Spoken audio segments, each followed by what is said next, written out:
তাহলে ভাগের নিয়ম হচ্ছে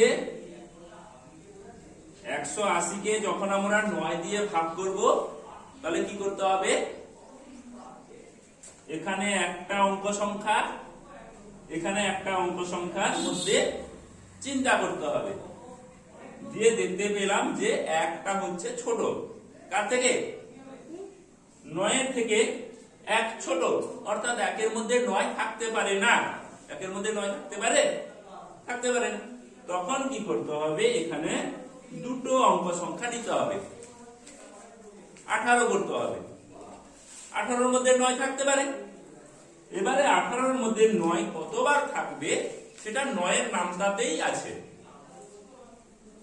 18 মধ্যে 9 কতবার আছে সেটা 9 এর নামতাতেই পাওয়া যাবে। 9 এর নামতাটা 9 দুগুণে 18, অর্থাৎ 9 এখানে 2 বসিয়ে 9 দুগুণে 18 এখানে বসিয়ে দিতে হবে। 18 বসিয়ে দিলাম, দিয়ে এটা টেনে এটা বিয়োগ কর। 8 থেকে 8 গেলে কিছু নেই, 1 থেকে 1 গেলেও কিছু নেই, শূন্যটা নামিয়ে দে উপর থেকে। এবারে শূন্যের মধ্যে 9 কতবার আছে সেটাও 9 এর নামতাতে পাওয়া যাবে। শূন্যের মধ্যে 9 থাকতে পারে কি, শূন্যের মধ্যে কিছুই থাকতে পারে না। তো কিছুই যখন না থাকে তখন কিছু না থাকার ঘরে শূন্য বসে। 9 শূন্যে 0, অর্থাৎ শূন্যের মধ্যে 9 শূন্যবার আছে, তাই শূন্যটা বসলো। অর্থাৎ এখানে তাহলে একজন কত টাকা দিয়েছিল, 20 টাকা দিয়েছিল। তাহলে এখানে যদি 9টি নারকেল 180 টাকা হয় তাহলে একটি নারকেল কত টাকা হবে, 20 টাকা হবে। অর্থাৎ 9 এর 20 গুণে 180 হয়। 20 টাকা করে এক একটা নারকেলের দাম হলে 9টা নারকেলের দাম হবে 180 টাকা। ঠিক আছে, তাহলে 9টি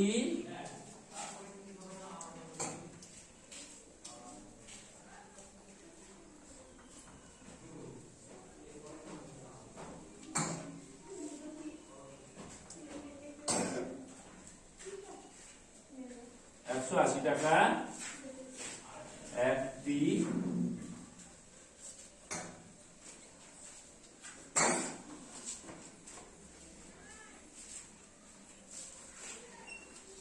টাকা, তাই তো? ঠিক আছে, তুলে নে।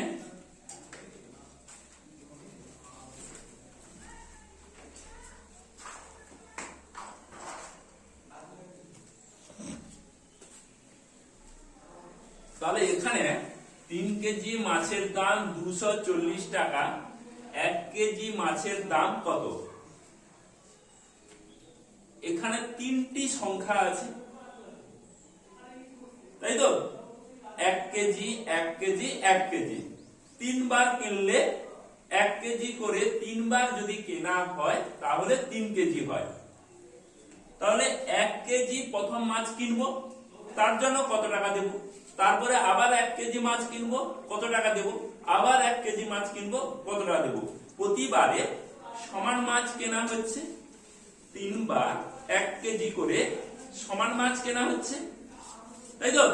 প্রতিবারে একই মাছ কেনা হচ্ছে, তো 1 কেজি 1 কেজি 1 কেজি 3 বার কেনা হলো। তাহলে এখানে প্রতিবারে যেহেতু সমান কেজি করে কেনা হচ্ছে, তাই এখানে কি করতে হবে, ভাগ করতে হবে। তার মানে হচ্ছে ওই 1 কেজি মাছের দাম বের করতে হলে 3 বার কিনেছি, তো 3 দিয়ে ভাগ করে দেব প্রতিবারে কত টাকা দিয়েছি। অর্থাৎ 1 কেজি মাছের দাম কত বের করতে হলে কি করতে হবে, 3 দিয়ে ভাগ করতে হবে। তো ভাগ করাটা হচ্ছে, ভাগ করি 240 কে 3 দিয়ে, সেই আগের মতো 3 একটা সংখ্যা, এদিকে 3 একটা সংখ্যা, এখানে একটা সংখ্যা নেব, ছোট না বড় হয়ে যাচ্ছে? ছোট হয়ে যাচ্ছে। 240 এর দুইটা ছোট হয়ে যাচ্ছে, তো ছোট হলে কি করতে হয়? ছোট হলে দুটো নিতে হয়, 24 নিতে হয়। যদি 3 এর থেকে 2 ছোট হয়ে যাচ্ছে তাহলে কি করতে হবে? দুটো সংখ্যা নিতে হবে। অভিজিৎ, দুটো সংখ্যা নিতে হবে। তাহলে এই দুটো সংখ্যা নিতে হলে 24 এর মধ্যে 3 কতবার আছে? এবার নামতা, কার নামতা? 3 এর নামতা। 3 এর নামতাতেই 24 এর মধ্যে 3 কতবার আছে পাওয়া যাবে। 3 আসতে 24, তাহলে 3 8 গুণে 24, যথারীতি বিয়োগ কর, আগের মতো কিছু নেই, 2 থেকে 2 বাদ দিলেও কিছু নেই, এই শূন্য আবার নামবে, শূন্য নেমে কি হবে না শূন্যের মধ্যে 3 কতবার আছে? শূন্যের মধ্যে 3 একবারও নেই, তাহলে 0 বার আছে। তাহলে 1 কেজি মাছের দাম কত হলো? 1 কেজি মাছের দাম কত হলো? 80 টাকা। তাহলে 1 কেজি মাছের দাম, এটা তোর কি ঘুম ভাঙলো?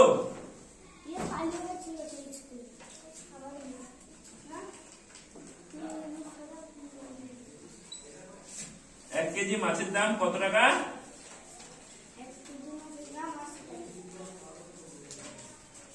80 টাকা।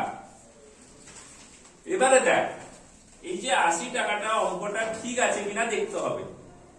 এই অঙ্কটা ঠিক আছে কিনা দেখে নিই, যে 1 কেজি মাছের দাম 80 টাকা হয় কিনা। তাহলে 80 টাকাতে কত কেজি মাছ পাওয়া যায়? 80 টাকাতে ক কেজি মাছ পাওয়া যায়? 1 কেজি 80 টাকা। কবার কিনতে হবে বললাম? 3 বার। আবার 80 টাকা দিলাম দোকানদারকে, এই তো, আবার 1 কেজি নিলাম, আবার 80 টাকা দিলাম, তাহলে কবার কেনা হলো? কবার কিনে নিলাম? 3 বার কেনা হয়ে গেল। তাহলে 1 কেজি 1 কেজি 1 কেজি ক কেজি কেনা হলো? ক কেজি কিনা হলো?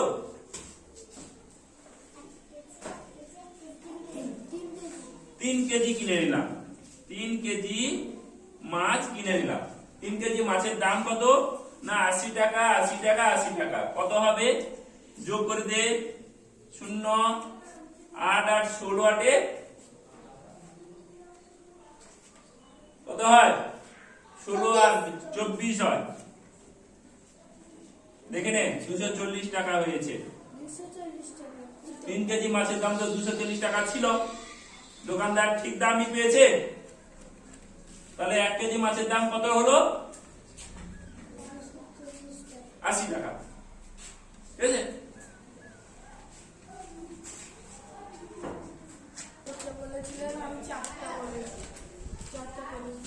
যখন আমরা করি তখন সাইনের যে পরিবর্তনটা বলেছিলাম, ডাক্তার দিয়ে যাই রে, কোথায় ডাক্তার, কোথায় নিয়ে আয় তো।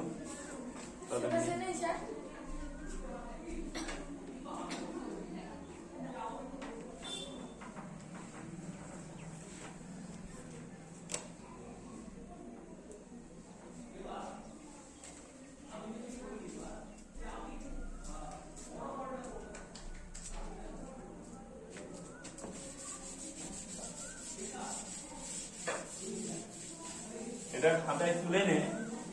খুব সিম্পল ভাবে যদি মনে রাখতে হয় তাহলে সাইনের কিভাবে পরিবর্তন হবে দেখে নে।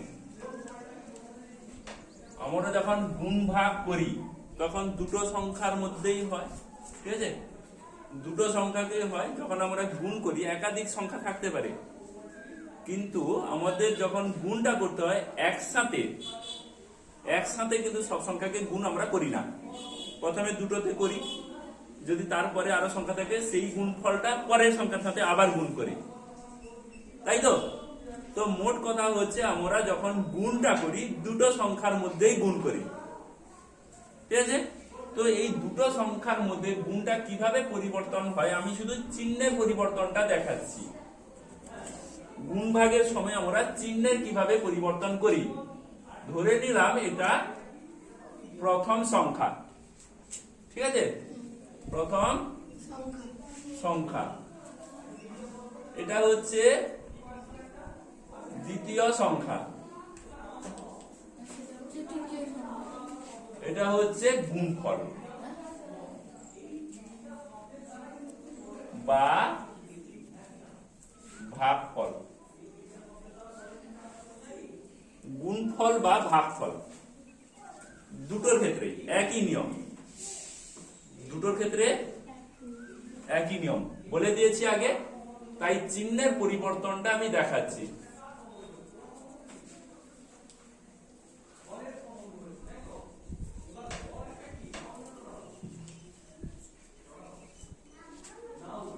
তাহলে এখানে আমি ধরলাম কোন সংখ্যার প্রথম সংখ্যাটা চিহ্ন প্লাস আছে, ঠিক আছে, তারপরের সংখ্যাটাও প্লাস আছে,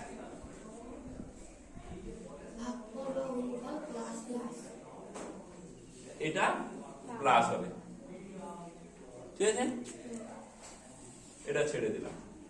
দ্বিতীয় ক্ষেত্রে এটা প্লাস আছে কিন্তু এটা মাইনাস আছে, তাহলে এই চিহ্নটা পরিবর্তন হবে, গুণফল বা ভাগফলে উভয় ক্ষেত্রেই কিন্তু মাইনাস হবে।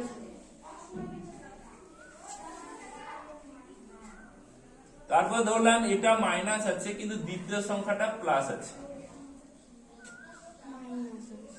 এক্ষেত্রেও ভাগফল বা গুণফলের চিহ্নটা কিন্তু মাইনাস হবে। এবারে আমি ধরলাম যে প্রথম সংখ্যাটা মাইনাস আছে, দ্বিতীয় সংখ্যাটাও মাইনাস আছে, উভয় ক্ষেত্রে একই চিহ্ন আছে, তাহলে এক্ষেত্রে কিন্তু চিহ্নটা ভাগফল বা গুণফল উভয় ক্ষেত্রে কিন্তু প্লাস হবে। এই হচ্ছে স্ট্রাকচার, এটা খাতায় তুলে রাখতে পারি, দিয়ে এটা একটু দেখলেই কিন্তু বোঝা যাবে। মনে রাখার এমন কোনো কৌশল নেই, মুখস্থ রাখতে হবে না। এই সিম্পল জিনিসটা হচ্ছে এখানে দুটো একই চিহ্ন আছে, তাদের গুণফল বা ভাগফলের সময় প্লাস পাচ্ছি। যখন দুটো একই চিহ্নের মধ্যে গুণফল বা ভাগফল হচ্ছে তখনও সেখানে প্লাস হচ্ছে, প্লাসের সময় প্লাস, মাইনাসের সময় মাইনাস, কেন দুটো চিহ্ন একই আছে। যদি প্রথম এবং দ্বিতীয় সংখ্যা যদি একই চিহ্নের মধ্যে গুণ বা ভাগ হয় তাহলে কিন্তু তাদের ফলাফলটা সর্বদাই প্লাস হয়, ধনাত্মক রাশি হয়। এবারে আগে পিছে হলে কোনো অসুবিধা নেই, যদি মাইনাস প্লাস হয় অর্থাৎ দুটো চিহ্ন যদি বিপরীত চিহ্নের মধ্যে গুণ ভাগ হয় তখন কিন্তু মাইনাস হয়ে যাবে। এই হচ্ছে চিহ্নের পরিবর্তন, ঠিক আছে। এই চিহ্ন নিয়ে কোনো সমস্যা নেই, আর কোনো সমস্যা আছে? গুণ বা ভাগের ক্ষেত্রে একটাই নিয়ম, কারোর সমস্যা থাকার কথা নয়। এটা হচ্ছে সিম্পল জিনিস, মনে রাখার সিম্পল কৌশল হচ্ছে দুটো একই চিহ্ন তো প্লাস হবে, এখানেও দেখতে পাচ্ছিস প্লাস, ঠিক আছে। আর কি আলাদা চিহ্ন হলে মাইনাস হচ্ছে, এটা হচ্ছে চিহ্নের পরিবর্তন শুধু হলো। এই গুণ ভাগ নিয়ে আমরা কি করব, ভাগ করব, ভাগ করার সময় বুঝতে পারবি বা গুণের সময় বুঝতে পারবি। এটা তুলে নিয়েছিস? তোলা হয়ে গেছে? কারো সমস্যা নেই তো?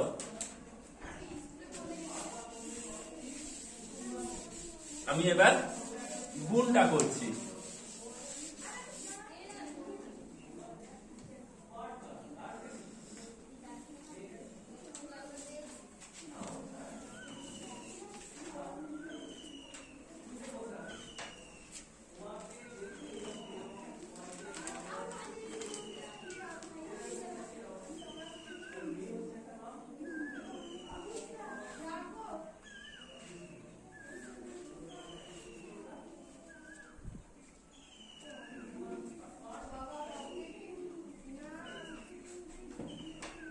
যেমন আমরা গুণ করি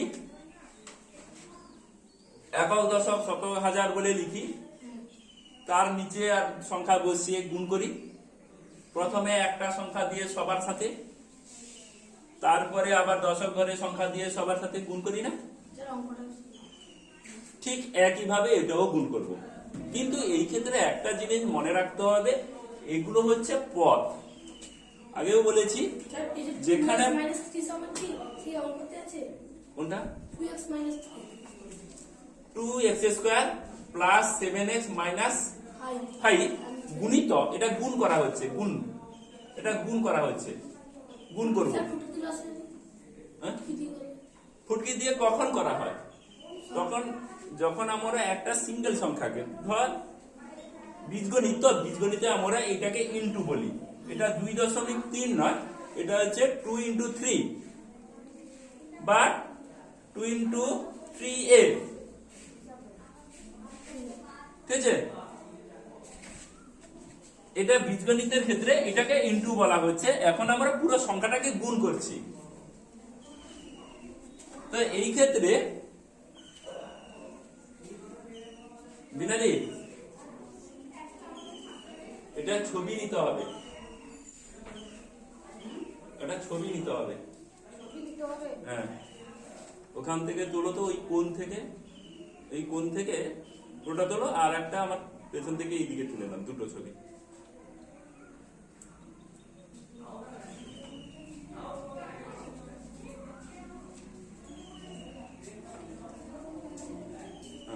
ওই কোণা থেকে এরকম করে তুলে নাও, এদিক দিয়ে ঘুরো। হ্যাঁ,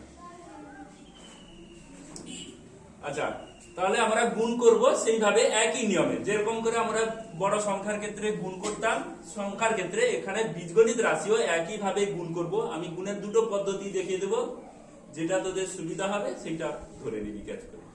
তো আমি প্রথমে নিয়ম অনুযায়ী 3 কে এই সংখ্যার সাথে গুণ করতে হয়। যেরকম করে আমরা এরকম ধর 297 গুণিত 35 কি করতাম, 5 কে 7 এর সাথে, 5 কে 9 এর সাথে, 5 কে 2 এর সাথে, আর 3 কে 7 এর সাথে, 9 কে 3 এদিক থেকে এইভাবে গুণ করি, তাই তো? তো তাহলে একইভাবে এটাও গুণ করব। 3 5 3 7 আর 3 2, বাকি চলটা যেরকম আছে সেরকম বসিয়ে দিবি। এখানে কোনো চল আছে? নেই। তাহলে এই চলটা নেই, তাহলে এই চলগুলোই শুধু সংখ্যার সাথে বসে যাবে, সংখ্যার সাথে গুণ করবি শুধু। এই 3 5 কত হবে? 15। 15 গুণ যেরকম হয় গুণ হচ্ছে। এই যে চিহ্নটা মাইনাস সংখ্যা, এদিকে চিহ্নটা হচ্ছে এটা প্লাস, মাইনাস মাইনাসের সাথে গুণ হয়েছে, তাহলে চিহ্নটা কি আসবে? প্লাস আসবে। চিহ্নের কাজ হয়ে গেল, সংখ্যার গুণ হয়ে গেল। এখানে কোনো চল নেই, এখানেও চল নেই, চল বসবে না, ঠিক আছে? এরপরে 3 7 21, চিহ্ন কি হবে? চিহ্ন চিহ্ন চিহ্নটা মাইনাস আর প্লাস মাইনাস, এটা কিন্তু গুণের সময় মনে রাখতে হবে। চলটা এখানে নেই, শুধু চলটা এটা x। 3 2 6, চল নেই, চল শুধু x স্কয়ার, চিহ্নটা হচ্ছে মাইনাস আর প্লাস, বিপরীত সাইন, তাই মাইনাস, দুটো সংখ্যা হয়ে গেল। পরের স্টেপ, এটা যেরকম 3 500 শেষ হয়ে গেলে 3 দিয়ে করা হতো, এখানেও তেমনি হবে। এখানে একটা জিনিস মাথায় রাখতে হবে, এইগুলো হচ্ছে এক একটা পদ, তো এর যা গুণফল হবে একসাথে বসে যাবে। এই 2 দিয়ে 5 এর সাথে গুণ করে যা হবে একসাথে বসবে। যে একটা সংখ্যা বসাবো, পরেরটা তার পরের ঘরে নিয়ে যাবো, সেটা নয়, এখানে একসাথে হবে। ধরা যাক, তাহলে 2 কি সংখ্যা, প্লাস না মাইনাস? প্লাস সংখ্যা, যার কোনো চিহ্ন থাকবে না প্রথমে, সেটা হচ্ছে পজিটিভ সংখ্যা। তাহলে 2 5 10, তোর মাথা কোন দিকে আছে? 2 5 10, 2 5 10 হলে চিহ্নটা কি হবে? মাইনাস চিহ্ন হবে। তাহলে 10 আর চিহ্নটা হচ্ছে মাইনাস এক্স, কিছু নেই এক্স, 2 সাথে 14 সাইন প্লাস চল, চলটা কি হবে? দুদিকে আছে। এবার এখানেও এক্স আছে, এখানেও এক্স আছে, একই সংখ্যা গুণ হচ্ছে, গুণের সময় এক্স এর সাথে এক্স গুণ হচ্ছে, এক্স স্কয়ার হয়।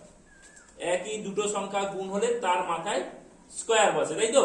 যদি আমি 3 কে 3 দিয়ে গুণ করতাম না, 3 এর মাথায় স্কয়ার বসাতাম কি? তাহলে এক্স এর মাথায় আমরা বর্গ চিহ্নটা বসাবো। আর কোনটা বাকি আছে? 2 দুনে 4, কি সাইন হবে? 42 নিয়ে আসবো নাকি? Plus plus 4। তাহলে এখানে চল, এখানে চল আলাদা আলাদা যদিও, কিন্তু এদের মধ্যে যখন গুণ হচ্ছে সংখ্যাটা কিন্তু একই। এখানে দুটো এক্স গুণ আছে, জাস্ট এইভাবে এক্স স্কয়ার, মানে আগের বেলায় হয়েছিল এক্স স্কয়ার কি করে এসেছিল, এটা এক্স ইন্টু এক্স করে। তাহলে এক্স ইন্টু এক্স মানে এটা এক্স স্কয়ার, পরন্তু আরো একটা এক্স তার সাথে গুণ হচ্ছে।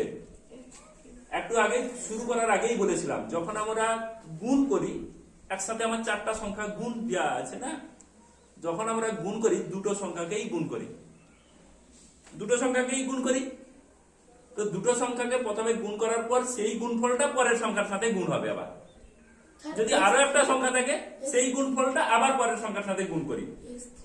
এখানে তেমনি আমরা দুটো সংখ্যা গুণ করে এক্স স্কয়ার পেয়েছি, তার সাথে আরো একটা এক্স গুণ করব, তাহলে গুণফলটা কত হবে? এখানে দেখতে পাচ্ছি যে 3টে এক্স গুণফল, এক্স এর মাথায় কিউব বসবে, ঠিক আছে? তাহলে এখানে এক্স এর কিউব বসে গেল। টেনে দে, শেষ তো? এই নিয়ম অনুযায়ী আমাদের গুণ শেষ। তাহলে আমরা একই পদ, সদৃশ পদগুলো যোগ করতে শিখে গেছি। কি যোগ বিয়োগ আগে শেখানো হয়েছে প্রথম দিকে। তাহলে সদৃশ পদ আমাকে খুঁজতে হবে। দেখতে পাচ্ছি এই 15 যে চল বিহীন, এটাকে বলা হচ্ছে ধ্রুব রাশি। যেখানে চল থাকে না সেটাকে কি বলা হয়? ধ্রুব রাশি। এই ধ্রুব রাশিটা আর কোথাও নেই, তাহলে কারোর সাথে মিল খাচ্ছে না, তাহলে এটা ডাইরেক্ট বসে যাবে, তার চিহ্ন নিয়ে বসে যাবে। হ্যাঁ, এটা তো আমরা বলি না যে গুণ করার পর এখানে গুণ ফলটা নিয়ে আসি, তাই তো? তো এখানেও তাই হবে। এর পরেরটা কি? 21x, আর কোথায় আছে? এখানে তার নিচেও বসে আছে x। তাহলে এই দুটো হচ্ছে সদৃশ্য। এটা কিন্তু গুণ হচ্ছে না, এই জিনিসটা হচ্ছে আমরা কি করি? যোগ করি, তাই না? গুণের নিয়ম অনুযায়ী। তাহলে এটা যখন আমরা যোগ বিয়োগ করব, যোগ বিয়োগের নিয়ম হচ্ছে কি সেই অনুযায়ী, তো আগে তো বলা হয়েছে, পরের দিন আরো যোগ বিয়োগ নিয়ে একটা এরকম গুণ চিহ্ন দিয়ে বলে দেব। তো এই সংখ্যা দুটো একই ঘরে, এও ঋণাত্মক সংখ্যা, এও ঋণাত্মক সংখ্যা। এখানে একটা দারুণ জিনিস বলে দিই, যে এই যে মাইনাস সংখ্যাটাকে আমরা